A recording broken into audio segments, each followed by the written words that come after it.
With college today, Georgia losing another wide receiver. Arian Smith broke his leg at practice yesterday. I mean, it's every week now. It seems like somebody going down for Georgia. Sawyer last week. Tyke was at practice a couple weeks ago.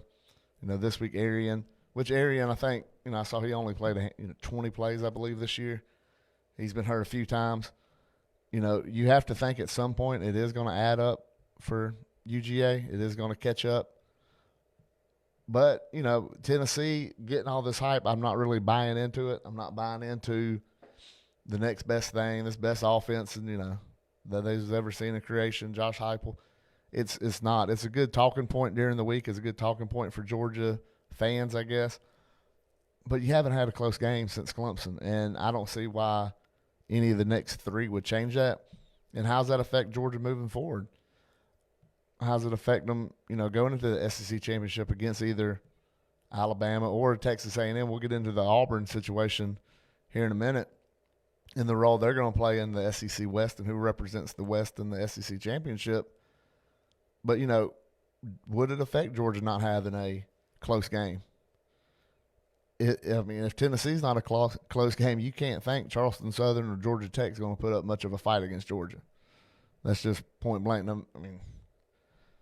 Not going to say anything knock on wood with injuries, but you have to think that's not going to be much of a two games. And Tennessee, in all reality, is not that great of a team. Good story, but looking at, they scored 20-something points, 24, 26 points on Ole Miss. They were close with Alabama, still got blown out.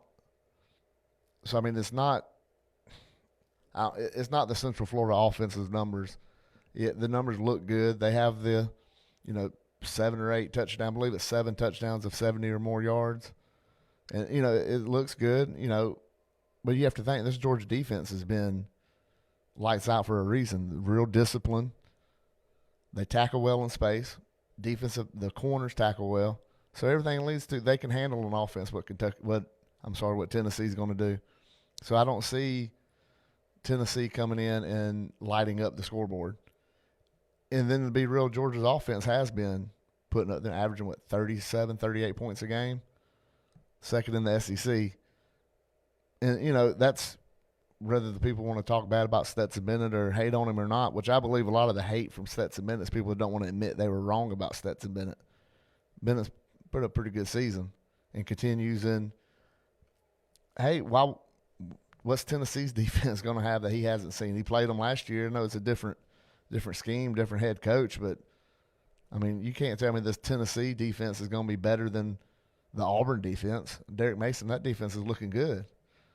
Is it great or is it where it needs to be at Auburn? No, but it's pretty good, solid defense over there, especially in the backside with the defensive backs. And who knows if Smoke Monday don't get ejected in the Georgia game, how much that could have changed.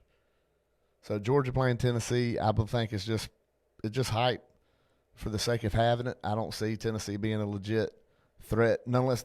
I don't think they're a threat to really win the game. Georgia hadn't given up more than 13, so I guess the storyline is if Tennessee can get to that number of over 13 points, that's going to be tough.